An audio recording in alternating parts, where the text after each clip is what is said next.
Hi, my name is Jeremy. I'm not a doctor. I'm not a health professional. I talk about anxiety disorder based on my psychology background and my cognitive behavioral therapy certificate from CBT Australia. Medyo matagal akong hindi nakagawa ng video kasi talagang busy ako, no? And marami ring mga ka-talk time. And kahapon, nag-post ako sa Facebook, sabi ko, i-post niyo yung mga gusto niyo yung topic para masagot ko, no? And maganda naman yung mga pinost nila, very common concern ng mga taong may nervyos, actually even depression, no? Pwede siyang masakop dun sa mga sinabi nila. So sinulat ko actually. So ito yung major. Bakit yung iba mabilis daw gumaling o kumalma, no? Pangalawa, sinamarize ko na iba, yung mga pare-pareho, pinagsama-sama ko na. Intrusive thoughts, overthinking, paano siya i-manage. Pangatlo, yung lutang, hindi daw makaintindi agad, no?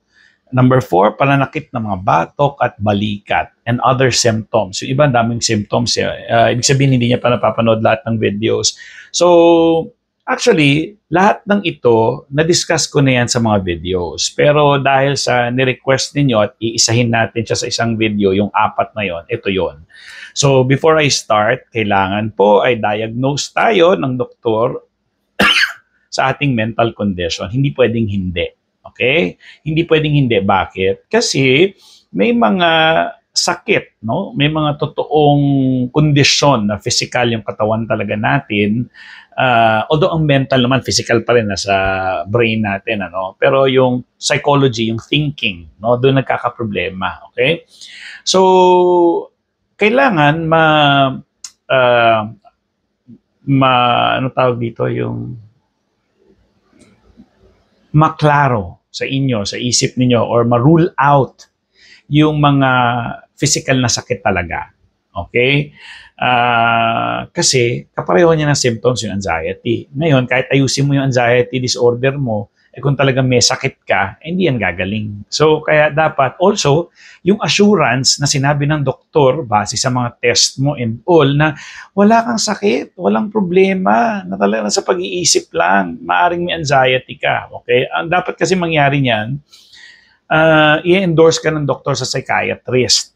Para si psychiatrist, magsasabi sa'yo na ito yung dapat gawin. But kadalasan nga yung psychiatrist, bigay ng gamot lang agad. Wala silang mga talk therapy, mga ganun, no? Kadalasan sa kanila. Pero may mga magagaling talaga na psychiatrist na pinapaintindi, okay? Kasi alam niyo ngayon lang nagkakalabasan na ang gold standard, no, ng anxiety disorder is really cognitive behavioral therapy. Yun yung certificate ko. Yun ang gold standard. Dapat daw, wala mo ng gamot, yun muna. Yan ay kung yung tao, medyo functional pa naman or ayos pa naman. Pero may iba kasi talagang nakahilata na lang, hindi na makalabas talaga dahil nga wala siyang kaalaman. No? Sabi ko nga, 4 yung rason bakit ang tao may disorder. It's either walang kaalaman, kulang sa kaalaman, mali ang kaalaman, at dahil sa mga ito, hindi na siya nakakapag-isip. Kasi nga, ano isipin niya? Wala siyang alam eh. Okay? So, ngayon, yung tao na yan, dahil dito sa 4 na to, na-develop niya na yung dysfunctional na siya, hindi na siya functional. So ito, talagang kailangan ito ipahinga, bigyan ng gamot. Kasi, papaano siya makakapag-isip ng maayos kung siya ay lutang dahil wala siyang tulog, lagi siyang nasa fight, flight, freeze, o nasa pag-aalala siya lagi. Tandaan ninyo, ang taong halimbawang nasusunugan, hindi na mag-iisip yan kung ano yung klase ng damit na i-impake niya. Or, kakain pa ba siya? Or anong gagawin niya? Maliligo pa ba siya para iligtas niya yung sarili niya? Mag-iisip pa ba siya ng kanyang mga liligpitin? Hindi na. Kasi nasa emergency state na yung body. So instinct niya, kailangan maligtas na lang yung katawan niya. So therefore, hindi na siya nag-iisip. Lalo na kung nandun ka sa panic attack mode. Nervous na yan. Talagang kailangan mo nalang makawala. Kaya feeling mo parang gusto mo tumakbo, gusto mo makawala, gusto mo makaalis. It is because wala ka sa totoong sunog. Kasi kung nasa totoong sunog ka, tatakbo ka na. Very powerful na yung katawan mo. Tatakbo na ako, yan na. Takbo na, makalabas ako. Pagkalabas mo, kakalma ka na ulit. Kasi nakawala ka sa sunog. Ang problema nyo or natin, walang sunog. Saan tayo kakawala? Kasi dapat, after kumawala, maayos ka na, babalik ka na ulit sa homeostasis mo. No? So, ibig sabihin yung normal state ng body. Ngayon, walang sunog. Paano sasabihin sa isip mo na, okay, kalmado ka na, wala nang sunog.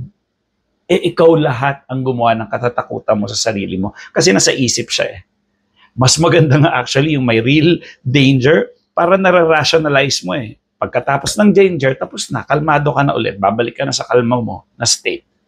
Ngayon, ang tao may anxiety disorder, nag-create na siya ng mga kung ano-ano, may conditioning na nangyari, nasabi ko na rin yung classical conditioning na yan, na na-associate niya lahat ng bagay sa danger. Dapat aayusin yon. Ngayon, sa mga nagtanong about bakit daw naninigas yung mga muscle, sakit sa leeg, those are muscle tension. Okay, those are muscle tension. Anong rason bakit gumaganon, no? Kasi yung mga tao, iniisip nila, pag masakit ang batok, high blood pressure. Not necessarily. Okay? Ngayon, kung may high blood pressure ka, kailangan talaga magpatingin sa doktor para makakuha ka ng maintenance na kung kailangan na ng maintenance.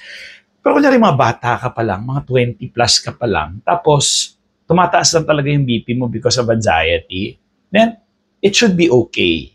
No? Kasi ang blood pressure natin, nagsaspike talaga yan the whole day.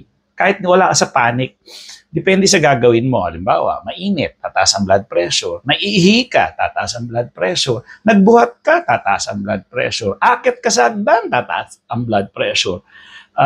Ano pa? May inis ka, tataas ang blood pressure. So, normal na mag-spike ang blood pressure natin the whole day. No? Normal yun. So, huwag niyo isipin na porque tumaas yung blood pressure, mamatay ka na, masostroke ka na, ma-heart attack ka. Okay? Kailan siya dapat mag-alala? Okay? Or, pwede mag-alala para pagamutin mo sarili mo, no?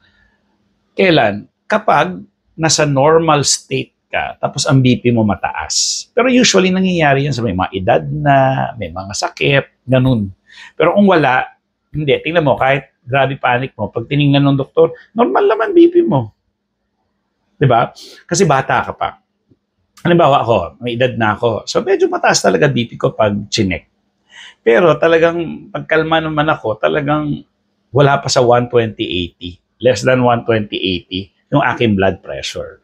Pero the whole day, tatanggapin ko lang yan. Pero ang tanong kasi, is that a real test ng blood pressure? Kaya mga doktor, binibihan tayo ng mga 24-hour Holter, no? May monitoring, nakakabit sa yung pang BP, 24 hours.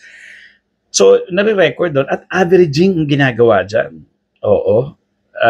Tinitingnan niya anong ginawa mo, bakit mataas yung BP na yon. So, kung may rason bakit tumaas yung BP mo, then walang problema. Pero kung in-average na 120/80, wala tong high blood. Ano lang to, stress lang sa buhay. So, kailangan to ayusin yung kanyang buhay. So, ganun, no? Yun, ano? So, ano yung mga rason? Bakit? It's muscle tension. O, anong rason ba? Bakit ba naninigas yung mga muscle, kadalasan? Ang totoo niyan, ang rason, it is because kapag stress na ang tao, ito yung science na paliwanag. Kasi tayo, yung katawan natin, tao tayo, di ba? So, kahit yung mga ninuno natin, namana natin yung ganong mekanismo ng katawan doon sa lizard brain na tinatawag, nasa atin pa rin yung mekanismo ng katawan na yun. Halimbawa, kapag ang mga hayop na pinatay na alam nila na na-stress sila, tandaan niyo yung mga muscles yan matitigas. Okay? Kunyari, ang manok, kinakatay mo, ang sakit, naninigas yung mga muscles yan. Kaya pag kinain mo yung matigas, kasi stress sila Okay? Bakit gumaganon? Bakit naninigas yung muscle? Kasi nga naman, kung halimbawa ako ay isang leon at nakita ako ng isang kangaroo, for example, pag kinakain ko ng kangaroo, dahil sa stress ng kangaroo, titigas yung muscle niya. Ngayon, imbis na yung leon, maubos niya agad yung kangaroo dahil masarap, problema, matigas yung muscle ng kangaroo. So, imbis na kakainin niya, for example lang, kunyari, hindi ko alam kung gaano katagal makain yung isang hayop. For example, kung kakainin niya yun ng 15 minutes, dahil sa tigas ng muscle, kakainin niya yun 30 minutes. So, kung may chance pa na kung kamay pa lang or legs pa lang yung nakakain sa kangaroo, dahil matigas, ginangata-ngataan niyang ganyan, maari makasurvive pa yung kangaroo. Kung halimbawa may dumating na mga tutulong sa kangaroo, whatever, at least, yung paa pa lang yung nakakain, hindi pa yung buong katawan. So, it's a survival mechanism of the body kung bakit tayo naninigas. Ngayon tayo, wala naman leon. Pero tayo, maniisip natin, mamatay ako, masastroke ako, martat ako, nagbibuild ngayon yung mga muscle mo, naninigasan ng ganyan. So, yun yung rason. Okay. So, anong gagawin dun? Kailangan po tayong gumalaw. Kailangan po tayong mag-exercise. Alam niyo yung shimmy ngayon, yung there she goes. There she goes again. May ginawa akong video na yan eh. Kailangan i-shake niyo yung body ninyo para, kunyari, yung mga muscle na yan, i-tension nyo lalo. Ganyan nyo. Ay! Sana gumagana pa rin. Yeah. Okay. So, yun, no, yung muscle tension. So, shimmy, there she goes. Sarapin yung video ko na yan. Ayan. Tapos, yan, no, kita mo ngayon, ang sarap ng feeling ko kasi galing ako sa jogging ngayon eh. Hindi man jogging, walk. So, ngayon, ayan, no, ang sarap po, nagsistretch akong ganon. Nararamdaman ko talaga na lumuluwag yung mga muscle ko. Ganon lang kasimple. Bakit natin pahirapan? Pero mas maganda niyan kasi everyday kayo may nervyos at nandyan pa kayo sa heightened, no? Heightened yung inyong katawan sa inyong mga symptoms, talagang ang daming energy niyan na nagpapatigas. Again, this is only for people with anxiety disorder, kaya dapat pa-check ka muna kung bakit nga naman mga nagtitigas-tigas yung mga muscle niyo. Baka kulang kayo sa mga nutrients, no? Yung mga vitamin B, pero doktor po ang magsasabi niyan. Bawal tayong uminom ng gamot na galing lang sa sinabi ng kapitbahay o sinabi ng kaibigan mo, sinabi ng pamilya mo. Huwag po tayong tatanga-tanga. Okay? Doktor po ang magbibigay lang sa atin. Meron akong katok time. Luya daw, everyday, iinumin niya. O ngayon, dahil sa luya na yon, yung nagkaroon siya ng, well, may GERD na nga siya, nagluya pa siya. Everyday kasi daw, natural, healthy. Naku, sabi ko po. Okay guys, hindi porkit natural o healthy, healthy. Okay? Kumain ka ng manggang 1 kilo, diabetes yun. Okay? Natural yun, ha? So, hindi po ganun. No? Huwag tayo mag-isip. Dapat doktor lang. Okay, I hope na nasagot ko yan. Okay, ang gusto ko isa is, yung lutang hindi makaintindi, napaliwanag ko na yan, no? Yun nga, kung nasa emergency ka, pag nakita ka ng sunog, hindi ka na makikinig. Liligtas mo na yung utak mo, nakafocus na lang sa survival. So, parang hindi ka tuloy makaintindi kasi nga yung utak mo nasa survival lang. Ganun lang yung paliwanag doon. Naintindihan?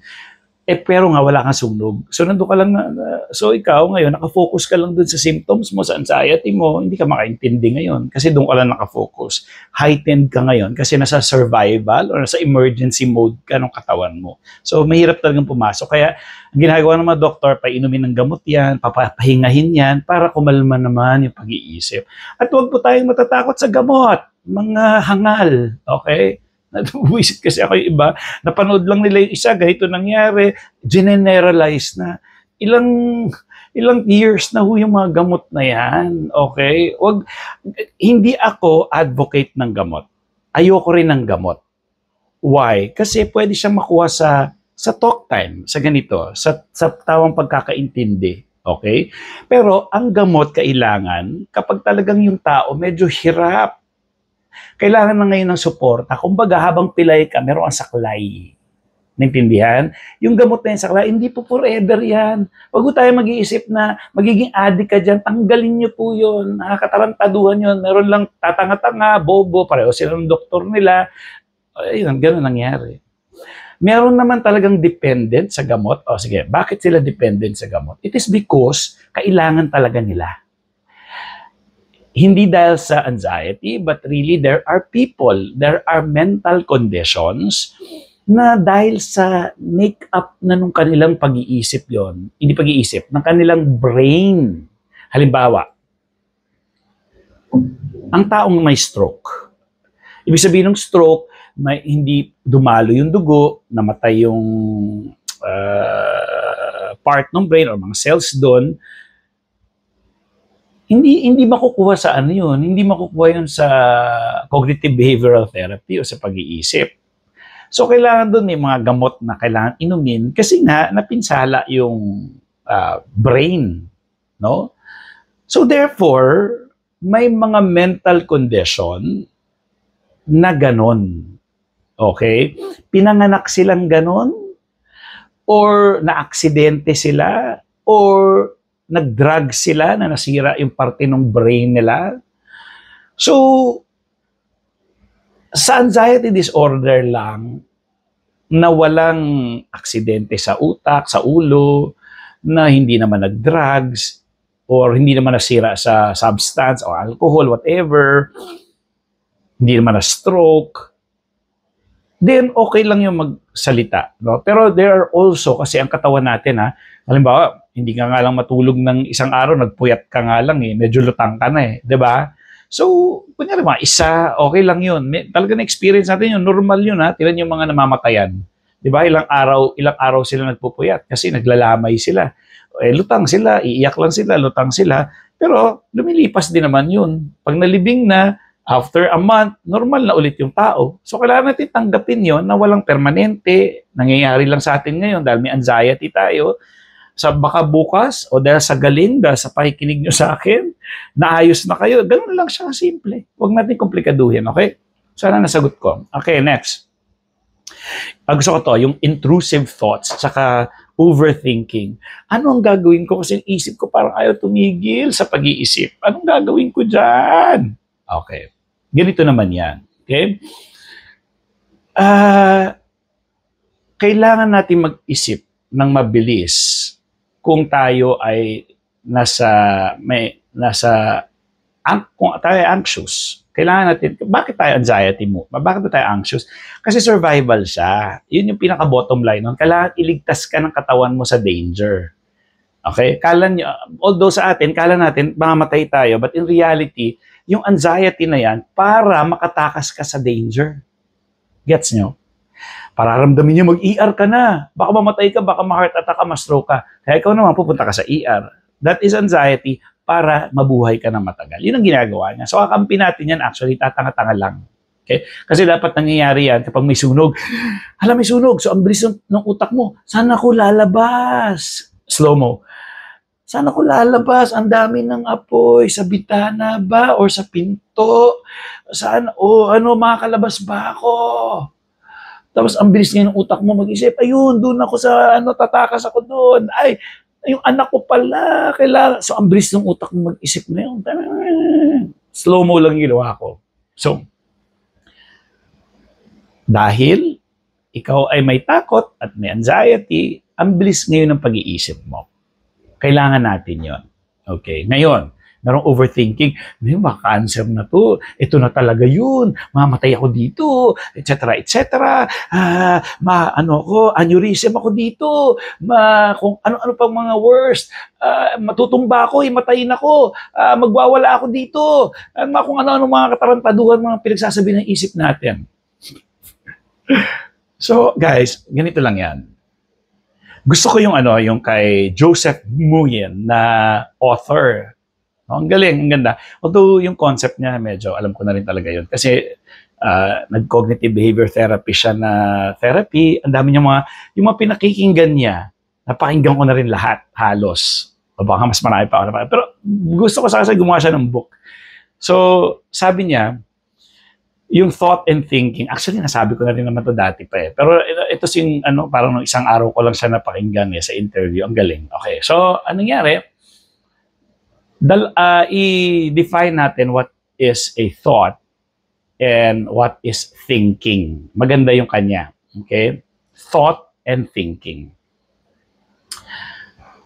So, ang thought,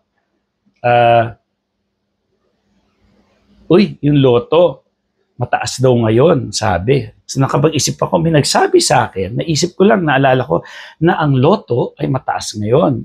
Sabihin natin, kunyari, 600 million. I don't know. Sample lang. 600 million. So, thought. Ngayon, Yun yung thought, uy, may 600 million ngayon sa loto. Thought yun. Okay. Ngayon, magkakaroon ako ng thinking. Kapag nanalo ko sa loto, ito gagawin ko. 1, 2, 3. Ito gagawin ko. Number 4, number 5, number 6, number 7, number 8, number 9, number 10. Okay?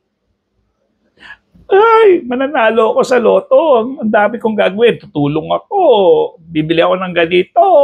Blah, blah, blah. Blah, blah, blah. Gagawa ako ng clinic ko sa mental health. Blah, blah, blah. Etc. Ayun na. Naisip ko na. So, thinking, yun na. Nag-enumerate na ako kung ano yung mga gagawin ko doon sa mapapanalunan ko. Excited ako. Saya. Yes, mananalo ako. As if nanalo na ako. So, yun yung power ng thinking. So, thought, may loto daw. Sabi, sige, naisip ko, okay, naalala ko, yung loto ngayon, 600 million, tataya ako. Magti-thinking ako ngayon. Ito na yung gagawin ko pag nanalo ako. Ang dami kong gagawin. Naintindihan niyo? Yung loto at yung thinking ko. Yung thinking ko na yun, naka-excite sa akin. Ang tanong, nanalo ba ako sa loto? Hindi pa ako nakakataya. Hindi pa ako tumaya. Nagkaroon lang ako ng thought. Tapos nagkaroon na ako ng mga thinking na marami kung anong gagawin ko doon. Naintindihan? O, gawin natin negative. Okay. Thought. Paano kung cancer to? Thought siya. Paano kung cancer to? Pwede rin yung thought. Paano kung hindi naman cancer? O, sabihin natin yung thought muna. Paano kung cancer to? Okay. Kung cancer to, 1, malulungkot yung nanay ko, malulungkot yung tatay ko, mahal yung ospital, babayaran, paano na yung mga anak ko, sino mag-aalaga sa kanila, yung asawa ko, yung ginagawa ko, ang bata ko pa. Thinking. Thought, baka cancer to. Pero yung thinking mo, ang dami na. Tanong, may cancer ka ba? Mula dun sa pagkakaisip mo lang na baka may cancer ka? Pero nag-isip ka na ng thinking. Thought, thinking. So, tandaan ninyo merong space between thought and thinking. Merong space, ito yung mukha ko o yung utak ko. Okay? Thought, thinking. Ako ngayon ang mamimili whether papansinin ko ba to at mag-iisip ako ng mga kung ano-ano mga bagay or dead match. Kasi ang thought, hindi mako-control. Maraming thought papasok every day. Normal yon. Hindi siya abnormal. Yung thinking mo ang nagiging problema. Okay, sige. Pero although hindi ko kayo masisisi, kasi kung kayo ay walang kaalaman, kulang sa kaalaman, mali lalo na ang kaalaman, at dahil dito hindi na nag-iisip, then mahihirapan kayo sa thinking. Kaya importante na meron kayong tamang kaalaman at nag-iisip. Makukuha niyo yan dahil sa mga credible people na pwede niyong pakinggan, no? Mga scientist lang, mga doktor lang, yung mga may kinalaman lang talaga sa mental health, yung talagang may experience na certified, yung ganon. Hindi porket lahat ng nakakita ka na may experience, pakikinggan mo na siya at maniniwala ka. Diyos ko po, delikado ka dyan. Iwasan nyo mag-follow sa mga ganyan. Ang i-follow ninyo yung mga makakatulong, hindi yung tipong araw-araw, puro problema lang yung pinagsasabi niya, yung mga simptomas. Delikado ka dyan, masastuck ka, magkasama kayong dalawa. Kaya ngayon sinasabi ko, kung gagawa ka lang din naman ng mga vlog, kung vlogger ka, dapat, ito yung simptomas mo, ano ginawa mo? Gumaling ka ba? O, gumaling ako, yan, i-share mo. Ito dati nervous ako, ngayon ito yung ginawa ko, ayos na ako. Pero yung tipong 90% ng buong video mo, puro reklamo at problema, hindi ka nakakatulong sa mundo, okay? So, ang gagawin mo lang dyan, dapat ito yung formula mo. Kung talagang gusto mo gawin yan, then, ipaliwanag mo ano yung magandang gawin at ano yung gagawin. Okay? Para hindi ka ma-stuck. Ang nangyari kasi parang stuck ka na, tapos everyday yung pag ginagawa yung paulit-ulit. O di nakikita ngayon ng followers mo, marami yan Meron ko isang ngayon, hindi na ako nakikita Nabisi na siguro. Anyways. So, ayun pa, no? Balik tayo. Nasagot ko na yung pananakit ng batok at balikat, yung lutang na paliwanag ko. Intrusive thoughts, overthinking. Bakit yung iba, bakit daw yung iba mabilis kumalma at gumaling? It is because, ito yung tinatawag na paradoxical. Okay? Paradoxical approach. Ibig sabihin na paradoxical, ayaw mo yung anxiety, di ba? Ayaw natin yan. Gusto natin iwasan yan. Mag-inhale, exhale ako. Ganito gagawin ko, maglalagay ako ng yelo, liligo ako, kung ano pa mga pinagagawa ninyo. Bakit?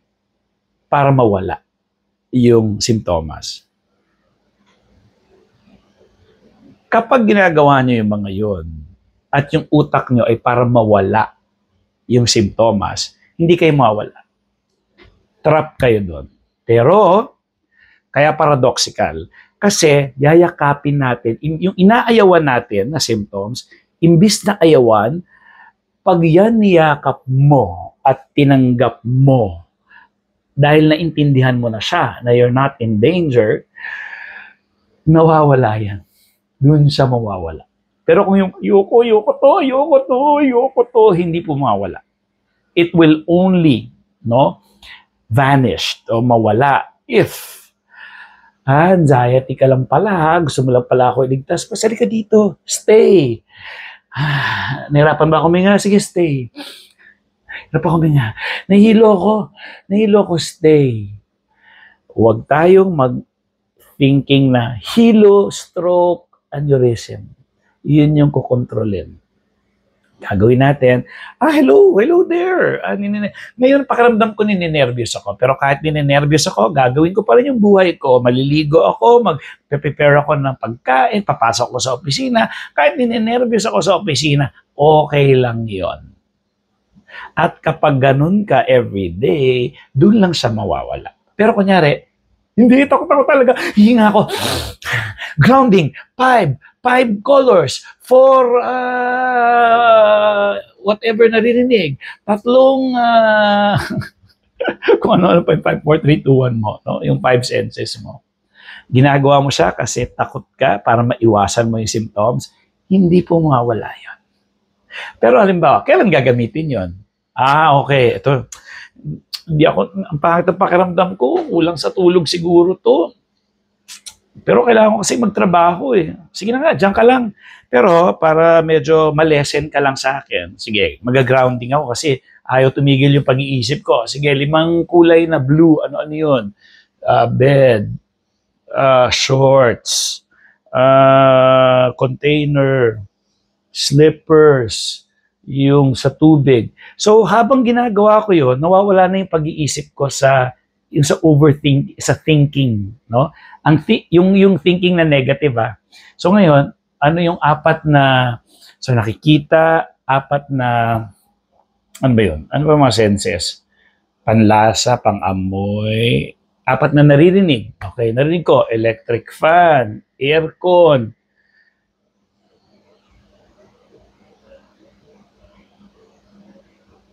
May nag-uusap dun sa malayo, sa kabilang unit. Isa pa.